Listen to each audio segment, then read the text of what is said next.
నమస్తే ఫ్రెండ్స్, నేను మీ Sravani. Welcome back to Sravani's kitchen. ఈరోజు మన కిచెన్లో సాఫ్ట్గా జొన్న ఇడ్లీలను చూపించబోతున్నాను. జొన్నలతో చేసిన ఈ ఇడ్లీలు చాలా స్పాంజ్గా టేస్ట్గా ఉంటాయి. చూడండి, సాఫ్ట్గా వచ్చాయి కదా. డయాబెటీస్ ఉన్నవారైనా, బరువు తగ్గాలనుకునే వారికైనా ఈ జొన్న ఇడ్లీలు చాలా చాలా మంచిది. అంతేకాదు, ఎప్పుడు రైస్ ఇడ్లీ కాకుండా మరింత హెల్దీగా తినాలనుకున్నా ఇలా జొన్న ఇడ్లీలను చాలా సులభంగా చేసుకోవచ్చు. అలాగే ఇందులోకి మంచి కాంబినేషన్గా చట్నీని కూడా చూపించబోతున్నాను. ఈ చట్నీతో ఓ 2 ఇడ్లీలను ఎక్కువే తినేయచ్చు. మరి లేట్ చేయకుండా ఈ హెల్దీ బ్రేక్ఫాస్ట్ని ఇంతకీ ఎలా చేయాలో ఇప్పుడు చూపిస్తాను రండి. ముందుగా జొన్నలను తీసుకోండి. ఇక్కడ నేను జొన్న రవ్వతో కాకుండా అందరూ ఈజీగా చేసుకునే విధంగా జొన్నలతో చూపించబోతున్నాను. మీరు కావాలంటే ఈ జొన్నలకి బదులుగా జొన్న రవ్వనైనా తీసుకోవచ్చు. అలాగే ఇంట్లోనే జొన్న రవ్వను ఎలా చేయాలో ఆల్రెడీ వీడియో కూడా చేశాను. లింక్ డిస్క్రిప్షన్లో ఇస్తాను, మీకు అవసరం ఉంటే ఒకసారి చూడండి. అలాగే మరొక విషయం ఏంటంటే, ఈ ఇడ్లీలు చేయడానికి ఇక్కడ నేను తెల్ల జొన్నలను వాడుతున్నాను. మీరు కావాలంటే పచ్చ జొన్నలనైనా వాడచ్చు.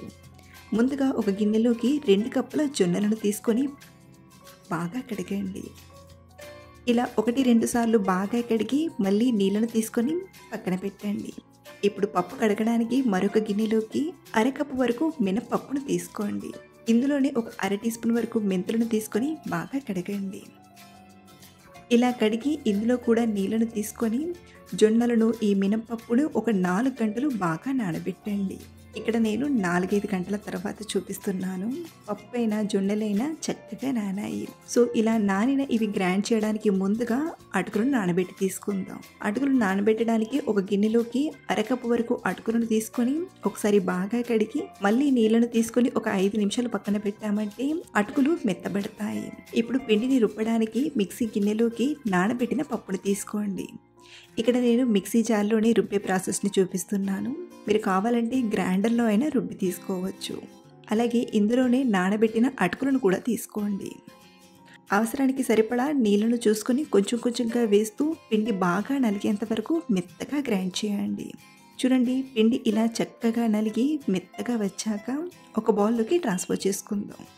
ఈ పిండిని పులియబెడతాం కాబట్టి ఇలా కొంచెం పెద్దగా ఉన్న గిన్నెలోకి తీసుకోండి. మళ్ళీ ఇదే మిక్సీ గిన్నెలోకి మనం నానబెట్టిన జొన్నలను తీసుకుందాం. ఇందులో కూడా కొంచెం నీళ్ళను తీసుకొని ఇప్పుడు ఈ జొన్నలను మరీ మెత్తగా కాకుండా కొంచెం రవరవలా గ్రైండ్ చేయండి. కొంచెం రవరవలా గ్రైండ్ చేస్తే ఇడ్లీలు గట్టిగా రాకుండా సాఫ్ట్గా వస్తాయి. అందుకే ఇక్కడ నేను పప్పుని, జొన్నల్ని సపరేట్గా నానబెట్టాను. పప్పుని మెత్తగా గ్రైండ్ చేయాలి. ఈ జొన్నలను కొంచెం రవరవలా ఇలా గ్రైండ్ చేసి తీసుకోవాలి.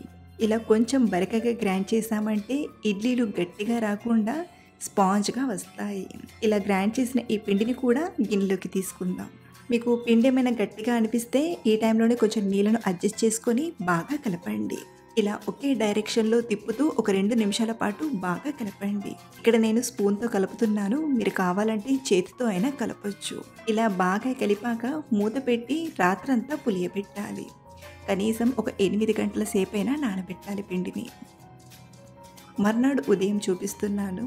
చూడండి, పిండి చక్కగా పులిసింది కదా.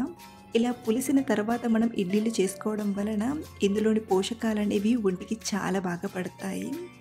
సో ఒకసారి పిండిని ఇలా బాగా కలిపాక ఇప్పుడు ఇందులోకి రుచికి సరిపడా ఉప్పుని తీసుకొని బాగా కలపండి. ఈ టైంలో మీకు పిండి ఏమైనా గట్టిగా అనిపిస్తే కొంచెం నీళ్ళను తీసుకొని అడ్జస్ట్ చేయొచ్చు. ఇక్కడ మనకైతే కన్సిస్టెన్సీ అనేది కరెక్ట్గా ఉంది. ఇప్పుడు ఇడ్లీ ప్లేట్స్లోకి పిండిని తీసుకుందాం. ముందుగా ఇడ్లీ ప్లేట్స్కి ఆయిల్ని పెట్టి కానీ లేదా ఒకసారి కడిగి కానీ తీసుకోండి. ఇలా తడి చేసి పిండిని తీసుకున్న ఇడ్లీలు అతుక్కోకుండా వస్తాయి. లేదా మీరు కొంచెం ఆయిల్ని అప్లై చేసైనా ఇడ్లీ పిండిని తీసుకోవచ్చు. ఇక్కడ నేనైతే ఇడ్లీ ప్లేట్స్ని కడిగి డైరెక్ట్గా పిండిని తీసుకుంటున్నాను.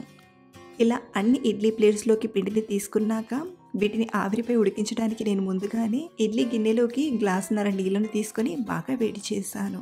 ఇలా నీళ్లు మరుగుతున్నప్పుడు ఇందులోకి ఇడ్లీ స్టాండ్ని తీసుకొని చక్కగా కవర్ చేసి ఒక 10-12 నిమిషాల పాటు హై ఫ్లేమ్లో ఉడికించండి.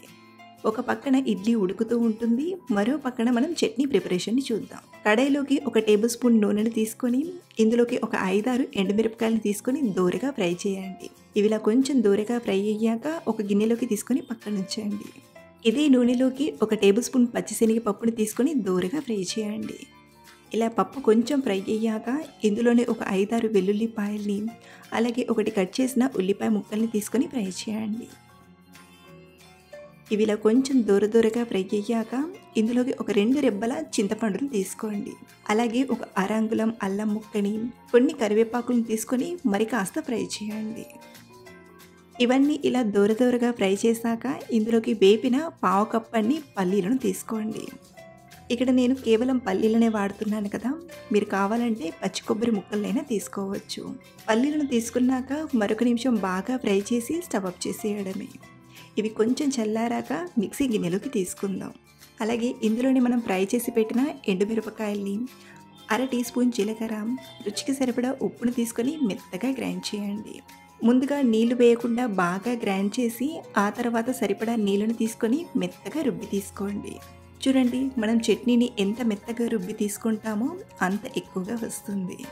పోపు కోసం ఒక 2-3 టీ స్పూన్ల నూనెలో 1/2 టీ స్పూన్ ఆవాలు, ఇంగువ, కరివేపాకు, ఎండుమిరపకాయ తీసుకొని బాగా ఫ్రై చేసి చట్నీలోకి తీసుకొని కలిపామంటే కమ్మని రుచిగా పల్లీ చట్నీ తయారైపోయింది.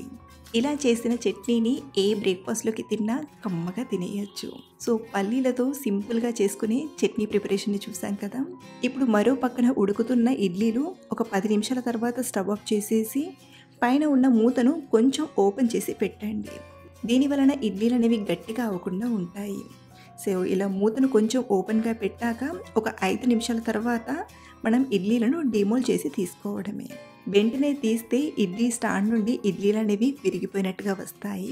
కాబట్టి ఒక 4-5 నిమిషాల తర్వాత ఇలా స్పూన్ నుండి ఇడ్లీని తీసామంటే విరిగిపోకుండా మంచి షేప్లో వస్తుంది. అలాగే చూడండి ఎంత సాఫ్ట్గా వచ్చిందో. ఇలా ఈ మెథడ్లో చేసుకుంటే మనం మిక్సీలో రుబ్బి చేసినా చాలా పర్ఫెక్ట్గా వస్తాయి. ఎప్పుడు రైస్తో ఇడ్లీ చేసుకోకుండా ఇలా జొన్నలతో కూడా ట్రై చేయండి. చాలా టేస్టీగా హెల్తీగా బ్రేక్ఫాస్ట్ తినేయచ్చు. సో ఫ్రెండ్స్, ఈరోజు చెప్పుకున్న ఈ హెల్తీ బ్రేక్ఫాస్ట్ రెసిపీ మీకు నచ్చితే ఈ వీడియోని లైక్ చేసి మీ ఫ్రెండ్స్ అండ్ ఫ్యామిలీకి షేర్ చేయండి. Thanks for watching.